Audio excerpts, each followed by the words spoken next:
TV9 के आज के इस पॉडकास्ट में मैं आपको 2 कहानियां सुनाऊंगा। ये 2 कहानी इस समाज का सच भी हैं और आईना भी। पहली कहानी है उड़ान की। एयर इंडिया की एक फ्लाइट सोमवार सुबह जब सैन फ्रांसिस्को से बेंगलुरु पहुंची तो उसने नया इतिहास रच दिया। इस फ्लाइट की सभी 4 पायलट महिलाएं थीं, जिन्होंने नॉर्थ पोल के ऊपर दुनिया के सबसे लंबे रूट से उड़ान भरी। 17 घंटे की इस नॉन स्टॉप फ्लाइट में उन्होंने लगभग 16,000 किलोमीटर का सफर तय किया। क्रू मेंबर की टीम की कप्तान कैप्टन जोया अग्रवाल ने संभाली। जोया बोइंग 777 उड़ाने वाली सबसे युवा महिला पायलट भी हैं। उड़ान भरने से पहले जोया ने कहा था कि दुनिया में कई सारे लोग हैं जिन्होंने कभी नॉर्थ पोल नहीं देखा। कई तो ऐसे हैं जिन्होंने इसे मैप पर भी नहीं देखा होगा। मैं शुक्रगुजार हूँ इस मौके के लिए। वो कहते हैं ना, मंजिल उन्हें मिलती है जिनके सपनों में जान होती है, सिर्फ पंख से कुछ नहीं होता।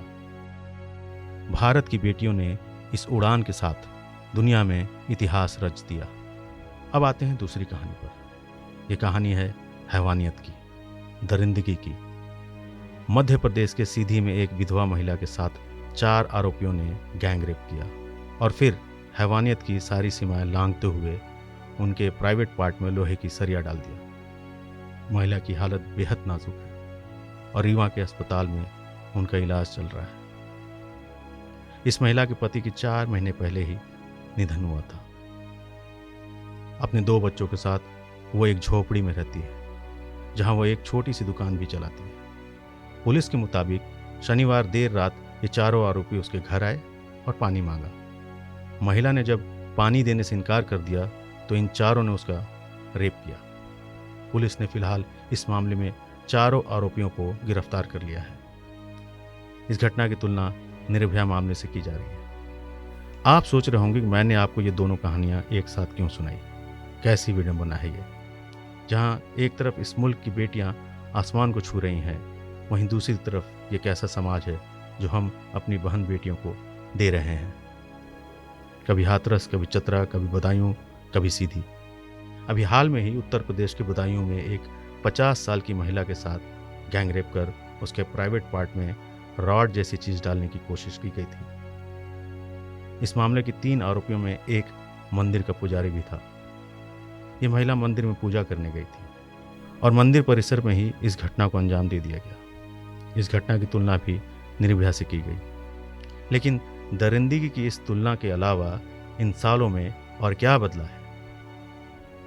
साल 2012 में जब निर्भया केस हुआ था, जब पूरा देश निर्भया के लिए न्याय मांगने सड़क पर उतर आया, तब लगा था कि शायद अब सब बदल जाएगा। शायद अब किसी बहन बेटी माँ को दरिंदगी का शिकार नहीं होना पड़ेगा। शायद एक समाज के तौर पर हम और संवेदनशील होंगे। शायद हम पीड़िता के कपड़े और कैरेक्टर पर सवाल खड़े करने की बजाय हम उनसे सवाल करेंगे जिनके हाथों में हमारी सुरक्षा है। निर्भया मामले के बाद काफ़ी बहस चली। रेप के कानूनों में कई बदलाव हुए। कानून को नए सिरे से परिभाषित कर महिलाओं को प्रोटेक्ट करने के लिए कानून को सख्त बनाया गया। कुछ मामलों में फांसी की सजा तक का प्रावधान दिया गया। लेकिन आंकड़ों की माने तो कुछ भी नहीं बदला, बल्कि आंकड़ों से पता चलता है कि देश में रेप के अपराध और बढ़ गए हैं। 4,05,861। जी हाँ, ये संख्या है साल 2019 में महिलाओं के खिलाफ हुए अपराधों की।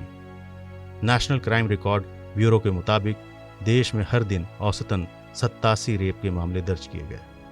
महिलाओं के खिलाफ अपराध के दर्ज मामलों में हत्या, बलात्कार, दहेज हत्या, आत्महत्या के लिए उकसाना, एसिड हमले जैसे अपराध शामिल हैं।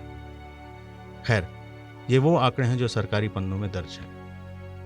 न जाने कितनी ऐसी निर्भया हर दिन, हर घंटे इस दरिंदगी के कारण दम तोड़ देती होगी। बलात्कार सिर्फ जिस्म का नहीं होता, बलात्कार आत्मा का होता है, जो या तो जिंदगी खत्म कर देता है और बच गई तो ताउम्र एक भयानक सच के साथ किसी नासूर की तरह पलता रहता है।